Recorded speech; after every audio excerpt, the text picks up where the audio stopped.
As starting off as a child, my father was a military man. He was in the Air Force, so he was gone a lot. My mom had to work a lot, so my grandfather would take care of us. He lived with us, and he drank beer often, daily. I had access to alcohol growing up. At age 11, my brother talked me into stealing cigarettes. One day, after coming back from a run to get cigarettes, I asked my brother what my take was. You know, I finally realized that, hey, I'm doing this for free. So he just threw a pack of cigarettes at me, so I started smoking cigarettes.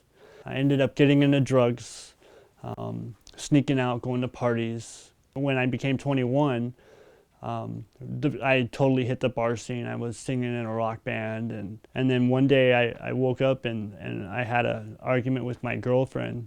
And so she broke up with me, took everything I had. This was like the third relationship I'd been through, you know, it's the same MO, you know. I'd mess it up and I'd lose everything all over again.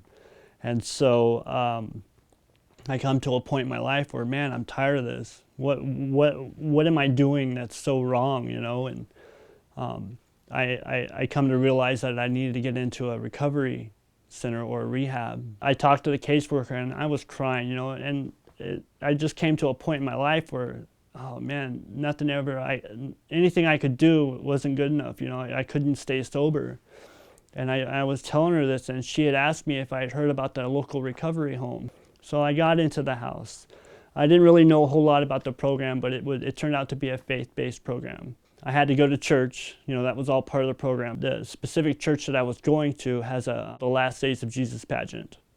And what they do is they act out the last days of Jesus. So one of the directors from the play came to me and asked me if I would be John. I had to actually see what he did for me in order for it to seal me.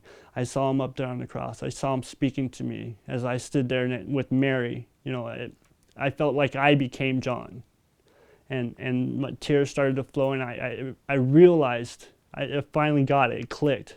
And then I went to a Bible study. I ended up meeting my fiance, and she invited me to the Seventh-day Adventist Church in the Dalles. I was invited back to the Seventh-day Adventist Church in the Dalles for their Share Him seminar. And they had asked me if I'd be willing to give 10 minutes each night, 10-minute testimony each night for the seminar, and I did. So I was able to sit in on those seminars as well, and the doctrine hadn't changed. It was the same information that David Ashreck had given to me in the Discover Prophecy seminar.